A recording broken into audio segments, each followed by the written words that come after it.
Hi, Timothy Carlson here, and the Halloween time of the year means it's time to go back and revisit the Halloween movies. I've just been marathoning these, and I thought this would be a great time for me to rank all 13 movies in the franchise.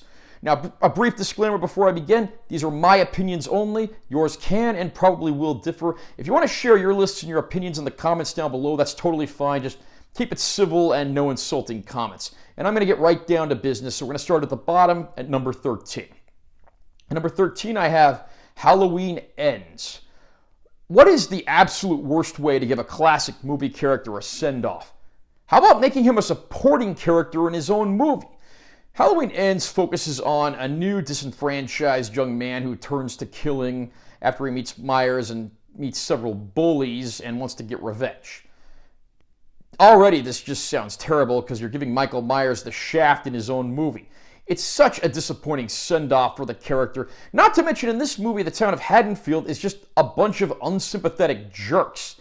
This might be one of the very few times Michael Myers has killed people throughout the movie, and I didn't really feel a whole lot of sympathy for any of them.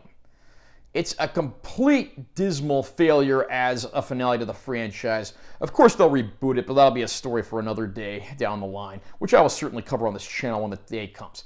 At number 12, a step up, I have Rob Zombie's Halloween 2. Rob Zombie made a duology of Halloween movies, which had some interesting ideas, but were ultimately not really what I would call successful. Halloween 2 tries to do its own thing, but unfortunately, Rob Zombie didn't get the memo that the more you make Michael Myers relatable and give him motivation, the less interesting and threatening he becomes. Here, Myers is guided by visions of his younger self and his mother, but the problem here is it completely contradicts the personality of his mother when she was alive. Again, the movie has some interesting ideas, and of course, because it's Rob Zombie, there's a great soundtrack, but as a Halloween movie, it just falls flat. At number 11 on the list, I have Halloween 6, The Curse of Michael Myers.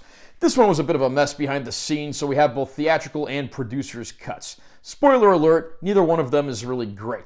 We have a slightly older version of the Jamie Lloyd character who is given birth but is immediately killed, and of course, her baby has to be kept out of the hands of insane cultists. This movie was something of an attempt to straighten up the Man in Black subplot that was introduced in Halloween 5, and when we start getting the big plot twists, including who the Man in Black really is, it just feels like such a disappointment, like they were just going through the motions, checking off boxes, not really caring if it made a lot of logical sense or not. And of course, as always, a lot of the people who fall victim to Michael Myers really aren't all that sympathetic. I mean, sadly, even character actress Kim Darby is wasted here. She's a great actress who's done everything from True Grit to Better Off Dead, and here she just barely gets any screen time. Probably the one shining light in this movie is that it was Paul Rudd's feature film debut, and he plays an older version of Tommy Doyle, and actually does a pretty good job with the role. That said, though, the movie is a scattershot mess, and it's no surprise that it was followed up by multiple attempts to reboot the franchise. At number 10, I have Rob Zombie's Halloween. Of the two movies Zombie made, the first one is the best. And this movie is actually split into two very distinct halves. The first is actually young Michael Myers going into a mental institution, and the film following him and Dr. Loomis's attempts to tap into his mind. And then the second half kind of follows in the footsteps of the original. Unfortunately, the second half feels like an absolute retread and rehash of the original, right down to reusing musical themes, characters, and even some of the exact situations in which people died in the original movie. I do like the first half of this pretty well, and Dr. Sam Loomis, portrayed by Malcolm McDowell, is actually very good casting. Unfortunately, he became pretty bitter and unlikable in Zombie's second film, so this one is hit and miss. I admire it for what it tries to do in its first half, but unfortunately, Zombie's Halloween films just did manage to fall flat, largely because they tried to rehash a lot of things, and the few new things they tried, with the exception of some of the stuff in the first half of this movie, just don't really work out. At number 9 on the list, I have Halloween Resurrection. Probably thought you were going to see this one at the very bottom. And a lot of people's lists, this would be on the bottom. And yet, I find this one a lot more likable and a lot more fun than the movies that I've put lower on this list. I mean, this one's ridiculed for a lot of reasons, but personally, I think it's actually a pretty entertaining satire of how fake reality television is, something that's still true 20 plus years later. And a lot of people, of course, think it's pretty cringeworthy seeing Busta Rhymes crank out kung fu moves against Michael Myers, but I'll be damned if I didn't have a smile on my face the whole time that was going on, and I do have to say, it's certainly not a great film, but There are moments of this one I do quite enjoy, and I'd still put it higher than a lot of the movies in the series. At number 8, I have Halloween 5, The Revenge of Michael Myers. This one, of course, continuing where Halloween 4 left off, and Jamie Lloyd is of course, now in a home under observation due to the events at the end of the previous movie, and Michael Myers managed to survive the previous movie because, well, he's Michael Myers. They'll always find up some excuse and reason that he'd be alive. Unfortunately, this one just kind of feels like it's going through the motions with a lot of the killings of generic teenage characters, and then it introduces the Man in Black plot, but unfortunately does almost nothing with it. So it just leaves a big question mark over people's heads. And when those questions were answered in Halloween 6 a few years later, it didn't really give people any more satisfying of a feeling. So I would say this is a pretty strictly mediocre film in the franchise. At number 7, I have Halloween H2O. This was the first attempt at a loose reboot of the series, considering Halloween's 1 and 2 canon, but ignoring everything that came since, including the Jamie Lloyd films. This time around, Jamie Lee Curtis comes back as Laurie Strode, this time undercover and serving as the headmistress of a school, and her son, portrayed by a very young Josh Hartnett, finds himself face-to-face with Michael Myers when he stays behind on campus following many of the other students going on a trip to Yosemite. Halloween H2O is not a great film, but it's certainly better than a lot of the sequels, and it was sure great to see a return in the role of Laurie Strode, played by Jamie Lee Curtis. There are some great moments here. Even if it's a little heavily influenced by other horror movies of the era, I'll still find myself going back to this one a little more than quite a few of the others. At number 6 on the list, I have David Gordon Green's Halloween. This, of course, being the first of 3 films in Green's sequel trilogy, and it's certainly one of the better installments. It takes us back to the roots of the series. It ignores all films except for the first one. I was a little disappointed to see that he decided to ignore Halloween 2, one of my personal favorites, but we do get to meet Laurie Strode's daughter and granddaughter, and how Laurie has disenfranchised herself from her family in fear that Michael Myers would return, which of course he does in fine form, raking up a pretty high body count there in Haddonfield. It's great to see 3 generations of Strode women squaring off against Michael Myers, and of course, seeing where this story goes, and Michael Myers back to doing what he does best, it does make for a pretty entertaining film. There are a few attempts at humor, and even one subplot involving a doctor of Myers who was once a student of Dr. Loomis that just don't quite pan out and feel a little out of place, but for the most part, it is one of the better Halloween sequels despite its shortcomings. At number 5, I have Halloween 4, The Return of Michael Myers. When the attempt to turn Halloween into an anthology series failed, they had to bring back The Shape, and this movie actually does it pretty well. This time around, of course, Myers survived and breaks free and returns to Haddonfield to wreak havoc.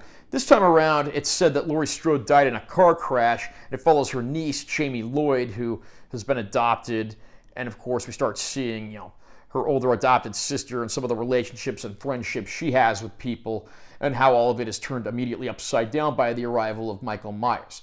There are some great moments in this. Donald Pleasance coming back as Dr. Loomis was certainly a plus. There are some great moments in this one, and it's actually, in my opinion, one of the better Halloween sequels. Unfortunately, the rest of the movies that followed in the Jamie Lloyd trilogy weren't really up to the standard that was set by this one, although I certainly do love that nice twist ending. Number 4 on the list, I have Halloween Kills. This is my favorite one of the David Gordon Green trilogy because it actually makes the town of Haddonfield the main character of the movie.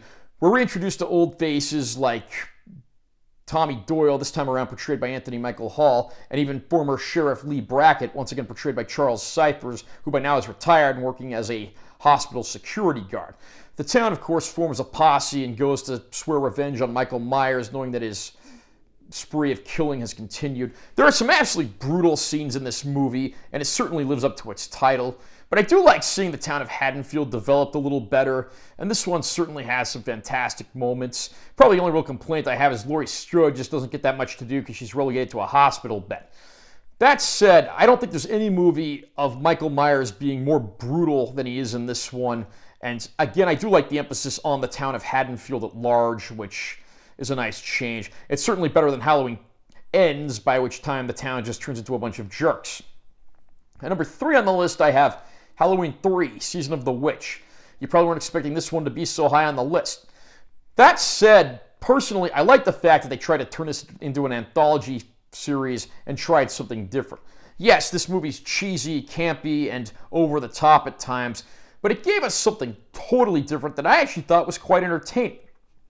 It's a shame this one failed with critics and audiences and never connected at the box office because, for what it is, it's a very fun Halloween story. It's also the only movie, of course, in which Michael Myers is not the villain.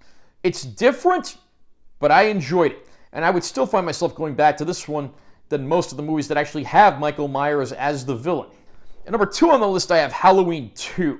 This was a direct sequel to the original film, and director Rick Rosenthal certainly ups the gore and moves Laurie over to a hospital, which makes for some interesting, dire situations with Michael Myers coming in and cutting loose. The level of gore is certainly cranked up from the original movie, but I like the fact this is literally a direct continuation that picks up where the last one was left off, and this is actually one of my favorites in the series. And now we get to number 1 on the list, and what else could it be?